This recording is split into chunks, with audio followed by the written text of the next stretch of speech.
Welcome to the 4 Habits podcast, where we help you build relationships that thrive at home, at work, and in life. We're Dr. Andrea and Jon Taylor-Cummings, and every week we bring you actionable insights to create meaningful connections and lasting success. So let's dive in. Well, hello, everyone, and welcome. Good morning, good afternoon, good evening, wherever you're listening in from around the world. It's wonderful to have you join us. And today we have the joy of being in conversation with Kathy Rushing, experienced marriage and family counselor, knows the life of entrepreneurs living and working together. And, you know, that's so on our page. So we're really looking forward to the conversation. Welcome, Kathy. Thanks for joining us. Thank you so much for having me. And as our guests online will know, we need to give you your proper introduction. Absolutely. So John's going to share a bit of your bio with everyone. Let me do that. Always love doing that. All right. So Kathy Rushing helps growth-minded couples build marriages that thrive through all seasons of life. In 2023, she launched Lodestar relationship coaching to work with couples and individuals virtually anywhere. Kathy's secret sauce, what is that? Well, she combines over 30 years of experience as a marriage and family counselor with the hard-won wisdom from her 40-plus year marriage now to Mark, a serial entrepreneur. We haven't come across anybody like that before, have we? Oh boy. You know what that's like. We'll be talking about that. So she especially loves working with entrepreneur couples, as this is the roller coaster life that she and Mark have navigated together. Through her podcast, which is called Committed, The Entrepreneur Marriage, Kathy combines interviews with real-world wisdom to help other entrepreneurial couples create strong partnerships while chasing their dreams. Think of her as your relationship guide. She's walked this path before and knows what you need to reconnect, realign, and renew your relationship. So, Kathy, tell us, this whole idea of working as an entrepreneur, pursuing these dreams and passions, but yet still expecting to keep a relationship alive. How does that work? Does that work? Is it possible? Should we just all give up that stuff? How much time do we have? You know, actually, I think there are some. Yes, my passion now is helping couples with strategy, because if we have some things in place, and I'm always saying, if you thought of your marriage as much as you thought of your business, right, and created the same structure and strategies to know where you are, touch points to know where you are and where you're going, then yes, it is absolutely possible to have both. We recently celebrated 45 years in January. And when we started, congratulations. I know. And if this is video, you know, we married at birth. That's what I tell people, because it's so. I'm with you. When I look at those numbers, it's just mind-blowing to me. But when we married in college, and we did not even know the word entrepreneur. And Mark's from a ministry family. He thought he was going into ministry. And so we went to seminary, and our first entrepreneur venture was starting a church in California. So we have had many different versions of it, but we've always been committed to working on our relationship. And it was probably 2012, he had started an assisted living business in 1998 in Texas, and we focused on memory care, Alzheimer's. And so it had been going for several years, but he always used the analogy of pushing a big ball, trying to get momentum. And by 2012, there was kind of a perfect storm that brought us to probably our lowest point in our marriage. And we didn't think our marriage was in a bad place. But what we realized quickly was we were both running on empty. And that's just not a good place to be in marriage. And it was kind of through that time of getting back in touch with each other, prioritizing our marriage, that I looked around and I couldn't find any resources that addressed the role of having a business that it plays on your marriage. And so that's kind of what began this journey of what at the time was just a passion project of writing blog posts and creating resources. So we keep working at it 45 years in. Yeah. That's a wonderful record, and you're role modeling already. I don't want to jump in. Did you have a question? Well, no, I was Because just going to say, what was it that, just picking up on that, what was it that happened? Was it that because my understanding is that you weren't both involved in the business. This was Mark doing the business, but did you Correct. feel that this Yes. came between you? There was a third party now in the relationship, or what happened? Mark was now Well, married to the business, not to you anymore. there have been times, and I've had clients that have said they feel like the business is a mistress, like it gets more time and attention than they do.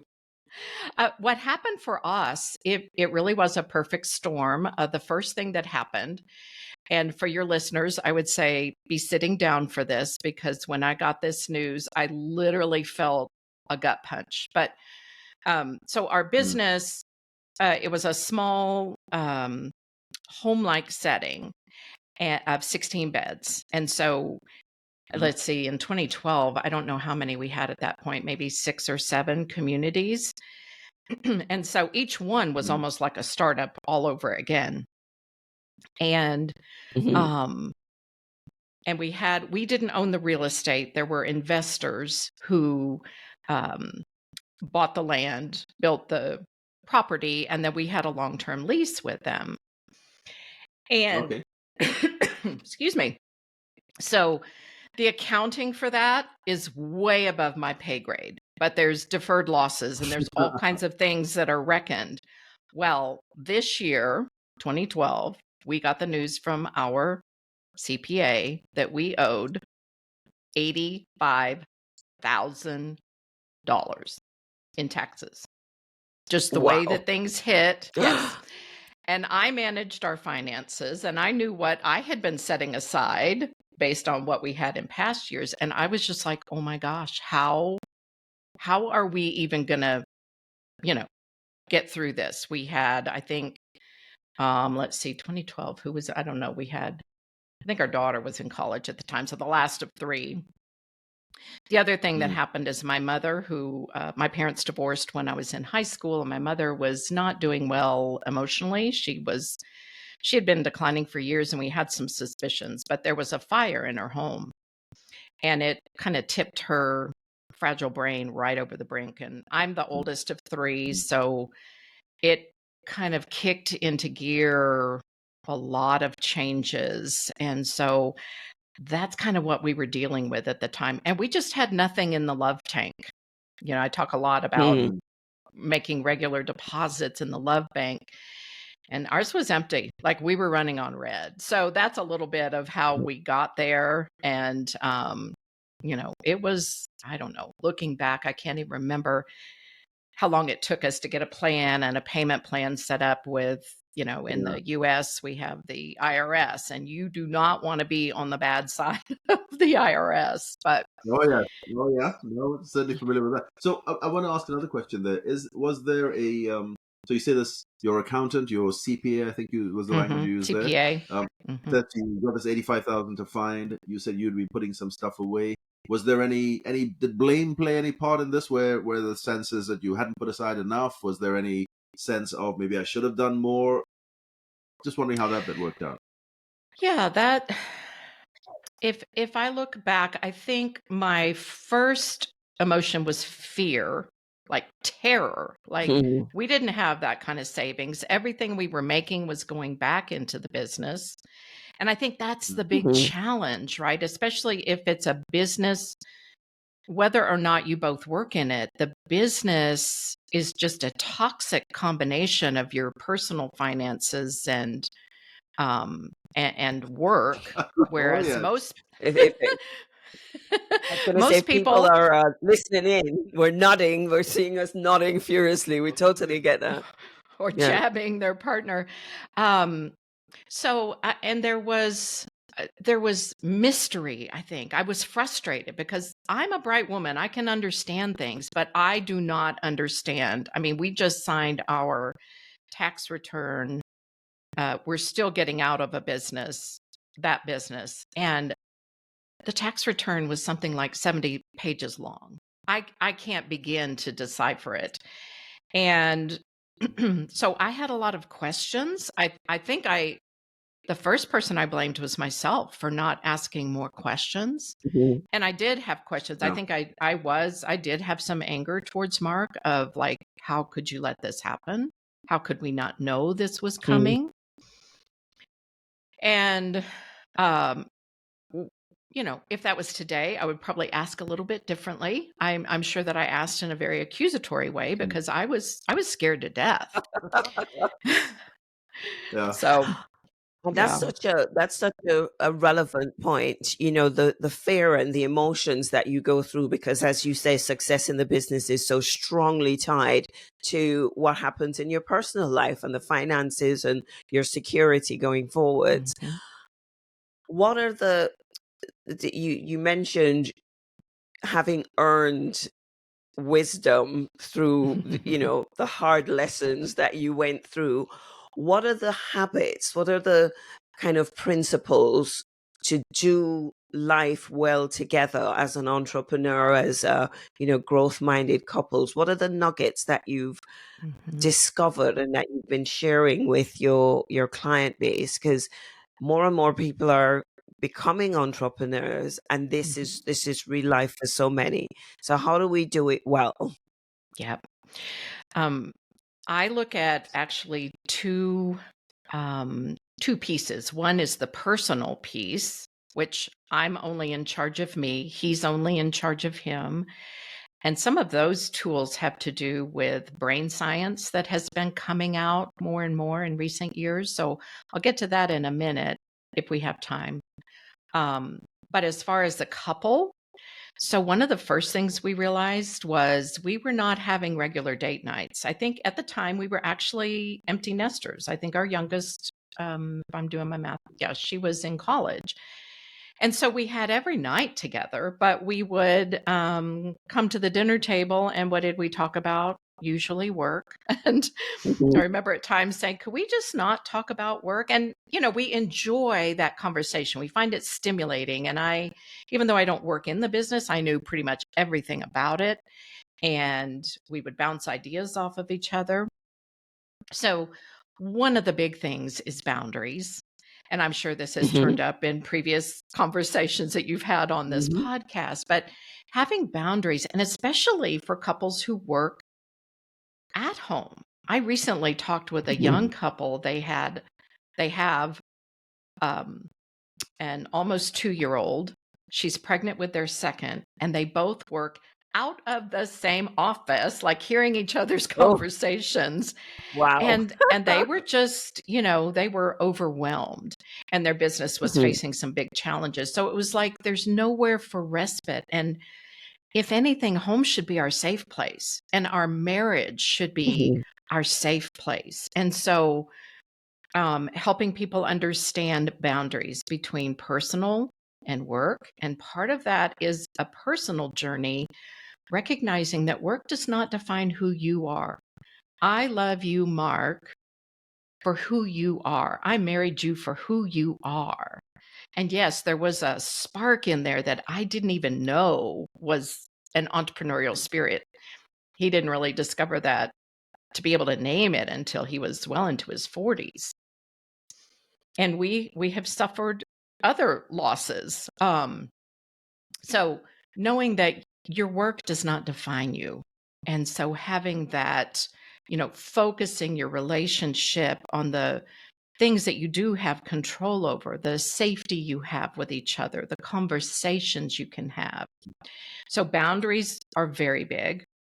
Having a way to, maybe it's a routine where I'm big on rhythms that keep us connected and define some of mhm. these boundaries. So it might be an end of workday rhythm. Maybe we literally close the door on the office, or we put boundaries on what we talk about at dinner. We've gotten into a habit of sharing our wins, 3 wins for the day. And that's a nice Okay. way to talk about what's happened in our day without necessarily talking details of the business, because the wins Mhm, might be personal. They often have to do with work.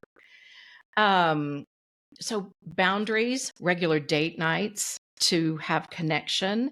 And I encourage people to get really creative with date night. Like dinner out is wonderful, or dinner and a movie, but creating some, again, boundaries around that. And I've met couples who they'll, like, especially if they work together, they might have one night that they focus on talking about the business. And so it's Mhm. kind of a structured time that the understanding going into it is we are talking about the business. But then they have a date night and work talk is not allowed. Maybe phones are left in the car or at home. And that is so big. You'd be surprised how many people don't just have these regular times to, keep the fun and friendship in their relationship and keep it fresh, right?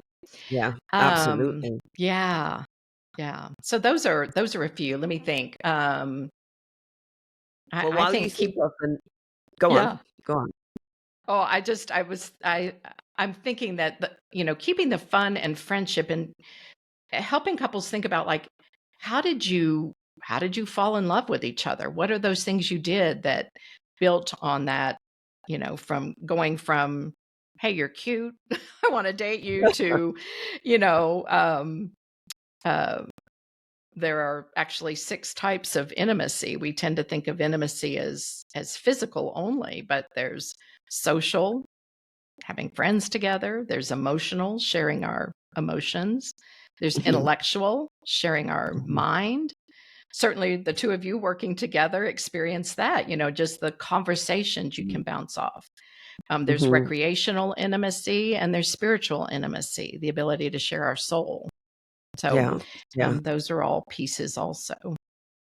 I love that. And those 6 mean that you can intentionally build intimacy in those 6 areas. So that's giving ideas for what you can talk about on date night already. But I Yeah. want to throw in something that certainly was a challenge for us when we changed roles and started working together again from home. And our understanding is it challenges a lot of couples in general, especially Mhm. entrepreneurial couples working together. How do you advise people around household chores and the split of responsibilities at home?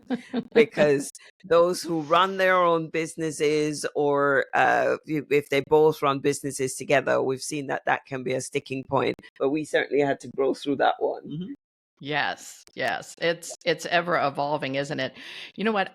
For as long as I've been doing this, I'm still finding wonderful resources. And someone told me last week about a set of cards called Fair Play. And Ah, it was interesting because the conversation came up. Our daughter and her husband were over for dinner the other night, and we were talking about this and how they had switched roles. They both work from home. They're not in business for themselves, but they both work from home. So this has a broader mhm. reach than just entrepreneurs. But they had changed who was making dinner.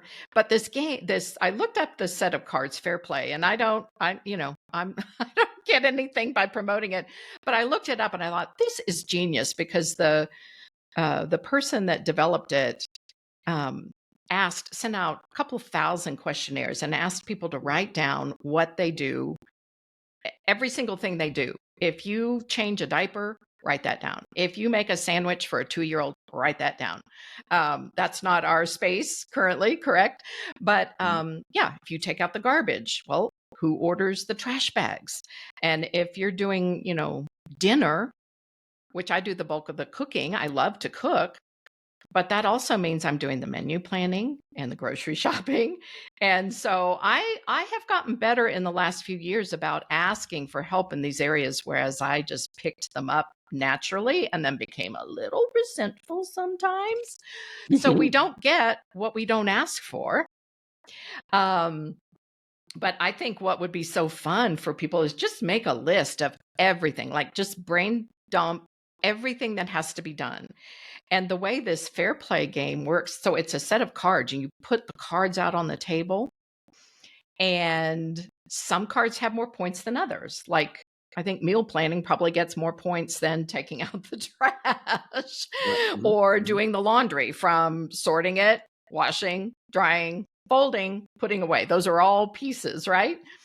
And so I think that could be a very fun way to do it. And then so people pick what they want, right? Some people might like certain things. Like I said, I enjoy cooking. My husband doesn't necessarily enjoy it. He has proven himself to be a wonderful cook, given the right recipe. So I think one thing is keeping it fluid. There was a couple that I interviewed on my podcast, and they do work together it's a nonprofit business. They started it and have grown it. And they now have like 3 little boys. And they talked about how they would review it every 6 months, but you could do it every 3 months if you wanted to. And well, let's just review who's doing what. And for them, that included the business side as well. Like maybe he was doing more marketing, and maybe, certainly as she was pregnant and nursing in those early days, the things that she could take on were different. So they had this kind of ongoing conversation of, maybe every 3 months we review what we're doing. And if I really hate laundry, for instance, all right, I'll do it for 3 months, but you get it back the next 3 months. So I think it's an ongoing conversation, but a fair conversation in that we really take into account the time and energy involved in any one of those tasks. So I think it's, having clarity, being very clear about it. And that's where resentment builds, is when we aren't clear and we assume, and or we just yeah. And I think a lot of times as women, I don't know if you all have experienced this, but I think women, we tend to be more the nurturers. We're a little more based in the home. Although, that has changed so much. And so a lot of these things we have picked up just either out of habit, or we just haven't really thought about it. Yeah. But I like what you were saying there, Kathy, about making a list of everything. And I think that's certainly something that we had to learn to do way back in the day, because it was very easy to see the visible stuff. This was me speaking now. The visible stuff was the cooking and the cleaning and the laundry. That's the very visible stuff, which, in fairness, in the early days, Andrew was doing most of that. And I felt a lot of the stuff I was doing was invisible. Even if it was mowing the lawn or taking out the trash or fixing things around the house or washing the car or all these things, they never made it onto the list. So whenever you looked at the list, it was all like, hey, hang on, I'm not doing anything, she's doing everything. So I totally hear you. We had to learn to make a list of everything. Then at least it felt fair. Then you're divvying it up between you and saying, okay, who's doing what? But this is a list of everything. Doing the account, making sure you keep a track of the personal finances, paying the bills, keeping the lights on, all that kind of stuff. Make a list of everything. And that's when it starts to feel fair. So it's having those conversations. Otherwise, you're assuming rather than taking a real look at all the things that need to be done. True. And it's not one and done. Like I said, it evolves as our family evolves, kids leave home, all of that changes. Indeed. So we like to talk about having the conversation every time the season of life shifts, or when our children were at school, when the timetable shifts and, who needs to be where doing what would change. Then it will be time to talk again about what do we need to do to keep the household fed and watered and peace at home while still feeling emotionally supported by your partner. And that's an ongoing conversation. I want to come back though to the whole conversation about supporting each other and making each other feel supported. Because I guess once you got, as you said, with an entrepreneur, there's a new entity that comes into your relationship. Whether it's one of you working on the business or both of you together working on the business, there's this new entity that comes in. When things are going fine with that entity, life is generally fairly sweet. Now, there are other challenges that can come in, of course, but life generally is sweet. When things are not going on and that baby is crying out for help, you feel like you've got to give the attention to that baby. We're calling it a baby now, but it's the business, it's whatever the entity is that you're focusing on. Especially when your finances depend When on your getting it finances right. as a family depend on that, if that business is the only source of income or the main source of income for the family, it's the sense then is that this needs all the attention.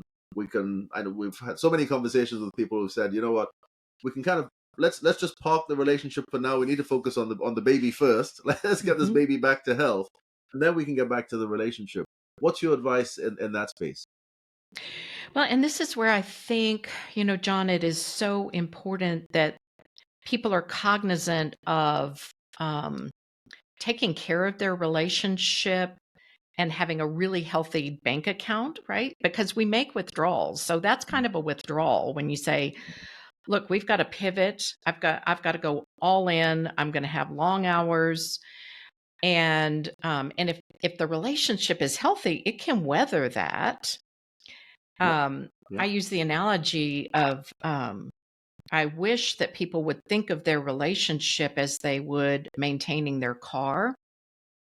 Like, you don't buy a really nice car and then drive it 100,000 miles and be upset when it just quits working one day because you've never done anything to maintain it. And yet we often assume that because we love this person, that it's just going to stay that way. But relationships are fluid. We are either moving towards each other or away from each other. And so when you add in the dynamic of the business, you would hope that there is a really healthy foundation. And that's why I just keep beating the drum, because there is, I don't know that it's overtly spoken, but we think of people like Steve Jobs. I mean, I've got all the Apple everything. I'm grateful for the work that he did, but his family life was a mess. And, we could give many examples like that. And I don't believe that you have to give up everything for the sake of the business. But that is a message that is still, at least here in America, and especially with, maybe VC-backed businesses, startups. The idea is you better give this your all and it better succeed. And yet there's still a very high failure rate, very high. I was hearing some statistics this week about VC backed is even higher, tech even higher. And so I think if you have that healthy foundation.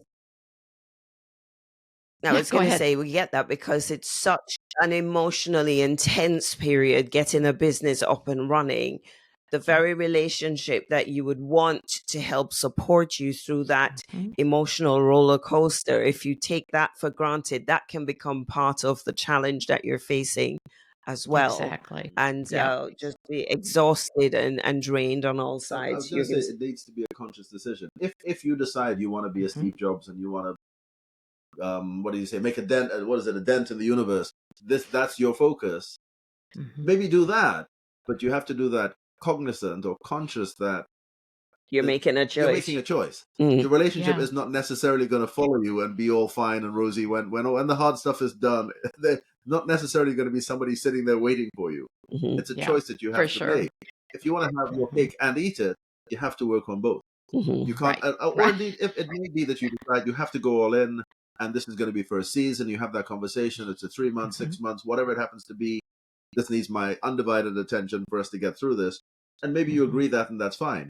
But if it's just on the never, unending, this is just going to be my attention. Taking for granted, When you turn around, don't expect that person necessarily to be sitting there waiting for you, because hey, you haven't been meeting their needs. Life is on. Yeah, your spouse is not a cactus, that little ice cube once a month will keep it going.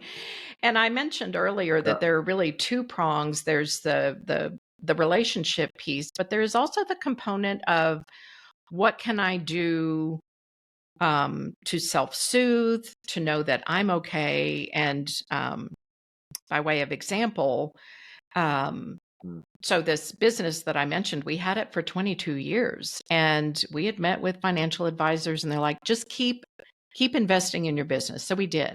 That was our retirement. And then the pandemic happened. And Wow. it was very hard on that industry. And, we were not a huge corporation that had deep pockets. We had savings in everyone. I remember 2020, Mark saying, we are in the best place we've been ever in this business. And a year and a half later, we closed that business. Oh, wow. And it was devastating at our age. Our peers are retiring.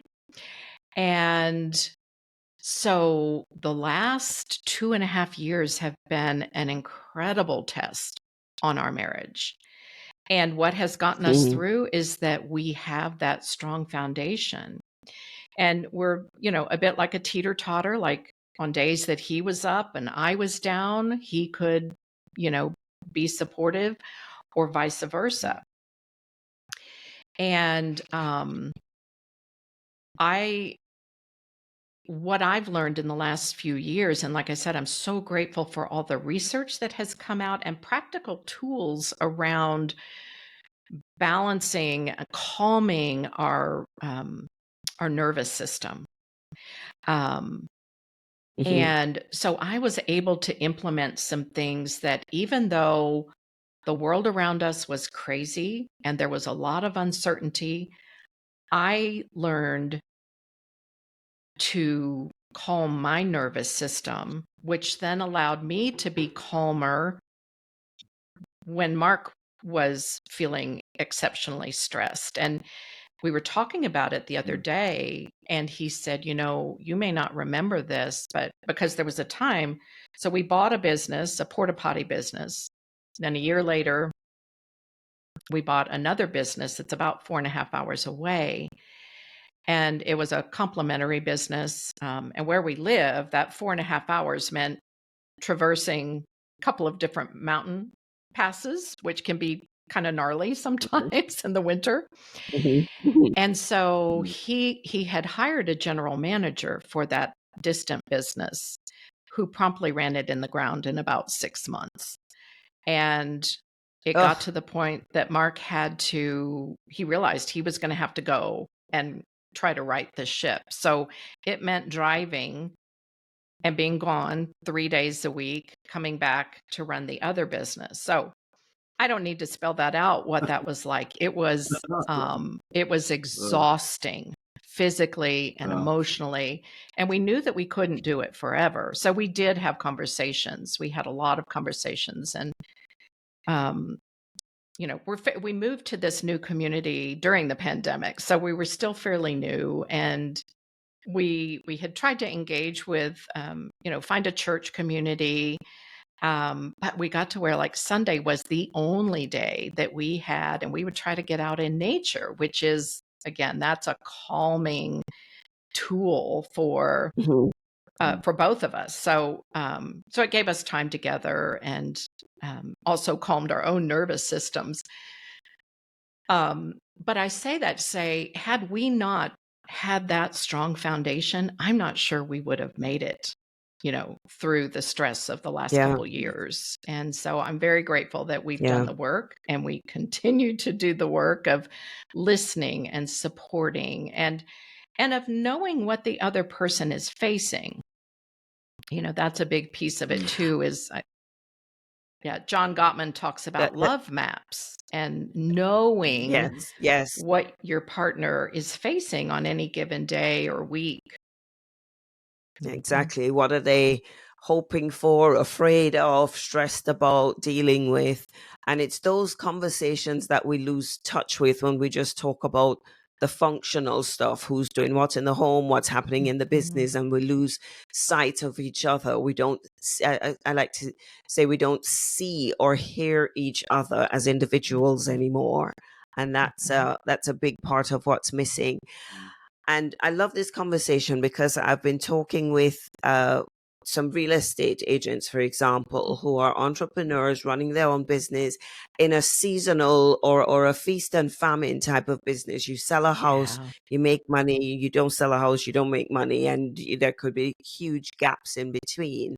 And that feast or famine approach can feel can add an extra dimension of stress when people who are at home might see you leaving and being busy and not available, but not bringing anything in. Is Mm. there any advice that you have for people in those feast or famine types of businesses? That is so true, and I see that up close because my daughter-in-law, part of the reason we moved here was hoping we would have a grandchild, and we do. We have a little grandson who will be 2 in April, so I keep him part of 2 days a Congratulations. week. Thank you. We waited a very long time. They, that was an infertility struggle that was just so heartbreaking. But my daughter-in-law is a realtor, and our son is a horse trainer. And so they're both very his is more of an entrepreneurial, hers is too, but it is definitely that up and down. And being that finances are one of the top conflict areas for any marriage, right? So that's where, this type of work profession just adds a dimension that already stresses many families. And so my advice is, because we tend to shy away or avoid difficult conversations, and finances sometimes are not Indeed. fun to talk about. So I think the key is that by avoiding it, it doesn't go away. You have to address it head on. And having a tool, like one of the things that I teach all of my clients is the speaker listener, which is an active listening way of really hearing each other. And we probably don't have time to go all the way into that, but really hearing what each person needs, what's making them anxious, what is in your control, what do we know we have coming in, and can we budget based on what we know we have? And then, when there is a sale, how is that handled? So again, it's these ongoing conversations. And when we talk about, marriage takes work, it makes it sound like, ugh, that sounds hard. But the reality is, and by work, I would reframe that to work. Marriage is a series of ongoing conversations. It changes as work changes. So whether or not they might be a realtor with unsteady income, or they might be someone whose industry is going through a lot of layoffs. There's all kinds of things that create insecurity. But just absorbing the anxiety and holding it inside, which was a bit of my tendency early in our marriage. I think I mentioned my parents divorced when I was a senior in high school, and I'm the oldest of 3 girls. And so I just buckled up and did what I needed to do. What that became in our marriage was I took on a lot of things, just assuming it was up to me to do. By golly, I'll get it done, Yeah. So I think by putting an issue on the table, and if that issue is our budget, how do we handle that together? And having those regular conversations with maybe a set of questions. Those are one of the things that I try to develop I try to do a lot of this as freebies and giveaways. Like, here's a list of questions to use.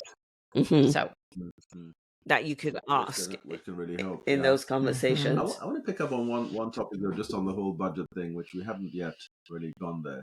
But everything so far has assumed a supportive relationship. You're working together. Well, maybe even one's working on it and the other one is supportive, and things aren't going so well. But what happens where the support, the buy-in really isn't there? I don't know. You've both had jobs. You've both been out there earning a regular income. But one of you decides, actually, you know what? I've got this entrepreneurial thing I want to go do. I want to go do this thing. And then it doesn't work out so as easily as you thought. It's tough. Now the money isn't coming in as regularly. And the other party is saying to you, You should be out there. Go get a job. Go get a job. Forget this Yeah. foolishness. Go get a job. Yeah. That can have its own tensions that come in there. Have you had any examples of that where you've seen that? What advice do you give those couples who are going through that sort of challenge? Especially when it's the Yes. other person's dream, they're pursuing their dream. Yes. That is such a good question. And so I came across a study years ago that looked at it was asking, is there a difference in the way that men and women start an entrepreneurial venture? And what this, I think it was like a survey or a questionnaire, but they found that for the most part, men just launched. Women tended to get input from their partner, and they were weighing out, how will this impact my family? So it was this kind of global assessment that the woman was evaluating, and not that the man didn't evaluate it in his head, but he tended not to verbalize it. And I am part of a Facebook group that it's called The Entrepreneur's Wife, and it was started by a woman who wrote a book by the same title, and then she got locked out by Facebook. I don't know. I don't understand how these things happen. Really? But anyway, I inherited it by default. And it breaks my heart because the women that come into that group with the situation you've described, they've been supportive to a point, like maybe they have a job, or maybe they have a job and they're taking care of the kids, and it's been years and there is not regular income. And two of them recently were like, and we've had to move in with my parents. And, so I think there is I think entrepreneurs, especially entrepreneurs with dreams of growing something versus, like, I would call myself a solopreneur. I have no desire to build a company. I mean, our assisted living business, we had 300 employees at one point. I have no desire to start that, but that was my husband's passion. Passion he didn't know, like I said. And so there is risk involved, but there is also some accountability. I mean, there have to be some measuring points. So I think it begins with the conversation about, hey, I'm thinking about this. And I think it's very important to consider the season that you're in. If you're in a season with young children and you're looking at leaving, maybe you're the only one that has a regular income right now and you're considering leaving that to start something, I would strongly advise against that. Like, keep working. Can you do it as a side hustle?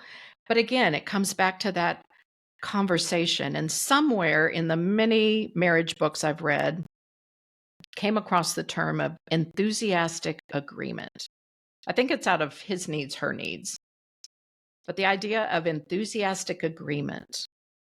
And when you're talking about this idea and the other person is not in enthusiastic agreement, then you keep talking about it. And I don't mean talking in terms of trying to convince the other person, but maybe there is something valuable in the other person's hesitation, because entrepreneurs, I used to tell my husband, I said, it's more like it's ready, fire, aim. And he used to say, oh yeah, he would say, I just need a little bit of information and I can always course correct. And I have a bit of risk tolerance, but let's say I am someone who really, I don't have any risk tolerance. I need a lot of security. And again, that's not a good or a bad thing. But if you are partners in life, that is your first priority. And it's important, to be in partners. It's important that both people feel they don't lose themselves. And if there is a dream that has been growing and it wants to be birthed, to keep up the baby analogy, You know, it might be that it's not, the answer isn't no, but maybe it's not yet. And so, and I think that's where Exactly right. couples get in trouble, is just blasting forward and not even asking. The man that used to cut my hair years ago where we lived previously, there was a situation where he and a friend, they had talked about leaving and starting their own salon. And there was a situation that happened where they had to do it much sooner than they had anticipated. And so one day we were talking as he was cutting my hair, and I said, well, what does your wife think about it? And he stopped and put down his comb and said, I never thought to ask her. Like they just launched. I mean, there had been conversation that someday we're going to do this, but it was just like they were so busy in trying to get it going that he was like, yeah, I didn't think to ask her. Yeah. I mean, this conversation is just so interesting. You were talking about it. Maybe now is the right time. Maybe now is not the right time. Maybe that's not the right way to do it. I was just listening to a podcast by one of the Stephen Bartlett podcasts with his Diary of a CEO, where he was interviewing Daniel Priestley, who is a serial entrepreneur and has supported, I can't remember how many, it was several thousand businesses that he's thousands of businesses invested in helping them grow and get off the ground. And they were making exactly the same points there, which is it's around data. I mean, you might have a great idea, but maybe the way you implement it could be done one of 5 different ways, and you've chosen the least effective of those 5. Everything was about testing the data, getting the questions out there, speaking to your audience, getting the right feedback before you launch into things. So testing. So if you haven't got the buy-in from your partner, you haven't had that important conversation you're talking about there. Maybe there's a different way to do things, a better way to do things, but you need to be having those conversations and getting that buy-in on the journey, because you otherwise you find you're on the business journey, but maybe you don't have the relationship intact all the way through. This has been such a fascinating conversation. I'm conscious of time though. We're out of time. But was there one last thing that you wanted to share before we go here, Kathy? One last nugget that you had for the audience? Oh my goodness. I'm just so passionate about just keep working on your marriage, whether you're business owners, whether one or both are. I think, having a rhythm where you stay in touch. I just recently created it's a template for couples that provides, again, a very short set of questions that just touch on some primary areas so that you don't get too far apart. We all can develop cracks in our relationship. It's the nature of living a long-term partnership together, right? But we have to know how to repair and know that, that crack, if we don't pay attention, we don't want it to become the Grand Canyon. Right? That happens over times. And there are things that can, having an affair will create a huge schism in your marriage. But a lot of the things that erode in a marriage are just their inattention. So don't assume that your marriage is okay. I think that's my parting piece of advice, because I meet couples all the time. They're like, oh, we're good. I'm like, great. Could you be 5% better? And the reality is we can always be a little bit better. And by giving attention to our relationship, then we guarantee that we don't, I say guarantee, there's no guarantees, I guess, but by nurturing it consistently, we keep the fun and friendship and intimacy growing. That is it, pretty much bringing us full circle, because you started by saying, why would you have these very clear and intentional strategies for your business and not have it for your marriage? And in the context of an entrepreneur where there's feast and famine or fluctuations in income, that's where you need to be even more intentional, because finances that cause stress in general will doubly so cause stress in an entrepreneurial couple relationship.